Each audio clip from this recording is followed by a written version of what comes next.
Mga kaganapan sa boxing, wala pang opisyal na inaanunsyo ang kampo ni Magsayo kung sino ang mga kalaban niya sa December 14, pero may lumalabas sa social media na si Eduardo Rocky Hernandez na taga Mexico ang makakatapat ni Magsayo.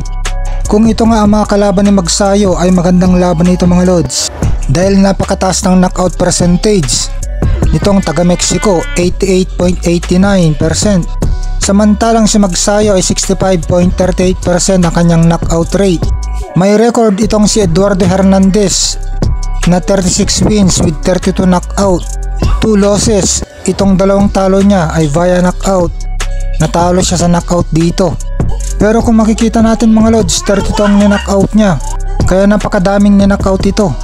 Matindi ang lakas nito. Si Magsayo naman hindi pa natatalo via knockout. May dalawa din siyang talo kagaya ni Hernandez. Alam din natin kung gaano kalakas ang suntok ni Magsayo. Nakakapagpatulog siya sa isang suntok lang niya, kaya magandang bakbakan ito. Magkasing tangkad itong sina Hernandez at Magsayo. Edad 27 si Hernandez at si Magsayo ay 29. Kaya mas bata itong si Hernandez ng 2 taon. Pero mga prime ang edad nila. Ulitin lang natin mga lods, hindi pa opisyal na si Eduardo Hernandez sa mga kalaban ni Magsayo. Wala pang sinasabi ang kanyang kampo. Pero ang sigurado natin mga lods, may laban si Magsayo ngayong December 14 sa Long Beach, California, USA. Pero hindi pa sinasabi kung sino ang mga kalaban niya. Samantala mga lods, Luis Pantera Neri nilampasan na si Janriel Casimero sa ranking sa WBO. Number 6 na si Luis Neri at number 7 naman si Casimero. Magkatabi silang dalawa at parehas na nasa top 10, kaya pwede silang maglaban. Nagkaamunan na itong dalawa dati at sinasabi rin inoferan dati ng kampo ni Casimero itong Mexican bad boy, pero nalitan yata sa offer itong si Luis Neri. Sinabihan na rin dati ni Luis Neri na madali lang daw niyang talunin si Casimero. Parang puno lang daw si Casimero na bubuwagin niya. Sinabi na rin ni Casimero na easy fight lang sa kanya si Neri. Nakita na daw niya kung paano mag-practice si Neri. Hindi daw malakas at mahina ang stamina. Parehas silang multiple world champion, kaya magandang laban.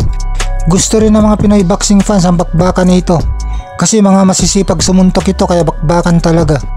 Sana mapaganap ito ng napapabalitang multimilyonaryo na handler ni Casimero na si Ninong Chavit Singson.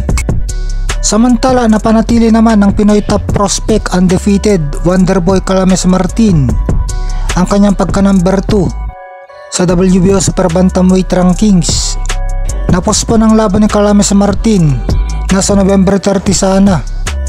May bago na siyang date, ngayon ay December 6 na daw, ayon sa Ifugao Promotion, at kinumpirma na rin to ng kanyang brother and assistant coach Japet.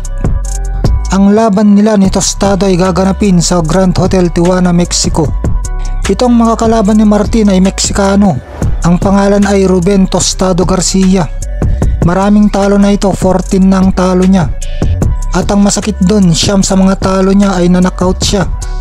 Talo siya via knockout. Pero maraming panalo ito, 27 wins with 10 knockout at 1 draw. Kaya veterano ito, 30 years old. Si Martin naman 25 years old. Ano mga lods sa tingin nyo? Malamang tostahin ni Martin itong si Tostado.